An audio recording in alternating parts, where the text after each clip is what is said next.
د جمهوریت چارواکو او فعالانو څنګه د اسلامي امارت ملاتړ وکړ، ولې طالبان په حق وبلل او د طالبانو مخالفینو ته کوم ګزار ورکړ؟ د دې ټولو پوښتنو د ځواب لپاره دا ویډیو تر پایه وګورئ. د جمهوریت ځینو چارواکو او فعالانو په ټولنیزو رسنیو کې د طالبانو له فعالیتونو ملاتړ کړی او د طالبانو مخالفین ننګولي او نیوکې ورباندې کړي دي. په ولسي جرګه کې د ننګرهار د خلکو استازي آریان یون د اسلامي امارت له روانیزو پروژو نه د ملاتړ په ترڅ کې لیکلي، د نړۍ او سیمې ځینې هیوادونه ځکه طالبانو نه بد وړي چې دوی هوډ کړی افغانستان له مصرفي هیواد نه پر ځان بسیا او تولیدي هیواد بدل شي.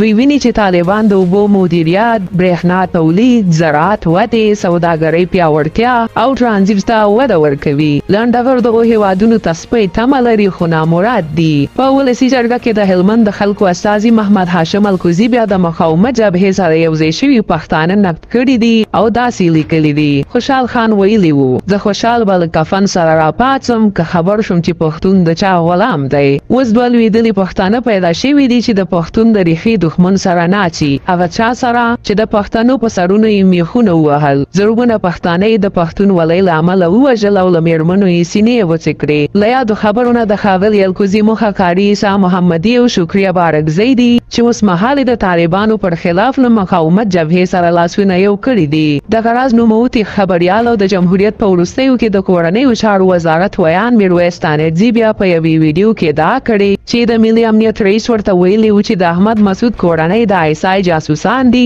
او ځینې کسان یې له آیسای سره په رسمي اړیکو نیول شوي وو. میرویس تانیدزي وایي چې زه د هغه مهال د امنیت د رئیس خبره نه یوازې دا چې تاییدوم، بلکې دا هم وایم چې د احمد مسعود کورنۍ غړي د فرانسې جاسوسان هم دي.